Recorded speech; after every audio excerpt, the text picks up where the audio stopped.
अल्पवयीन मुलीचा पाठलाग, फोटो व्हायरल करण्याची धमकी, जामोदच्या तरुणाला पॉक्सोखाली अटक.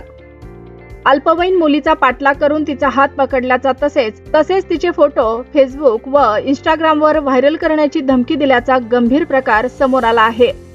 या प्रकरणी जळगाव जामोद पोलिसांनी अजिंक्य जगन्नाथ ताडे राहणार जामोद याच्या विरुद्ध पॉस्को कायद्यासह विविध कलमान्वये गुन्हा दाखल करून त्याला अटक केली आहे.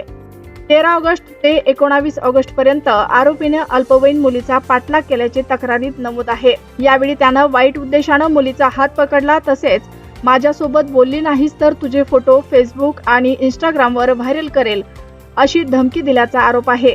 इतकेच नव्हे तर फिर्यादी मुलीचे वडील आणि त्यांच्या नातेवाईकांना मारण्याची धमकी दिल्याचंही तक्रारीत नमूद करण्यात आलं आहे.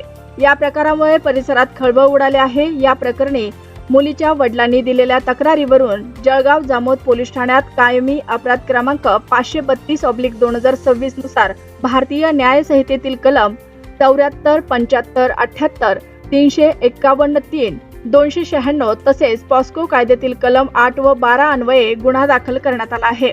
गुन्हा दाखल करण्याची कार्यवाही पोलीस उपनिरीक्षक अमोल पंडित यांनी केली आहे.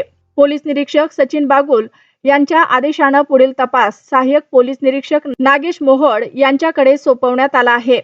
घटनेची माहिती मिळताच पोलीस निरीक्षक सचिन बागुल व पोलीस उपनिरीक्षक अमोल पंडित यांनी घटनास्थळी भेट देऊन पाहणी केली. दरम्यान पोलिसांनी आरोपी अजिंक्य ताडे याला अटक केली असून या प्रकरणाचा पुढील तपास सुरू आहे. अल्पवयीन मुलीशी संबंधित असल्यानं पोलिसांकडून प्रकरणाची संवेदनशीलता लक्षात घेऊन तपास केला जात आहे.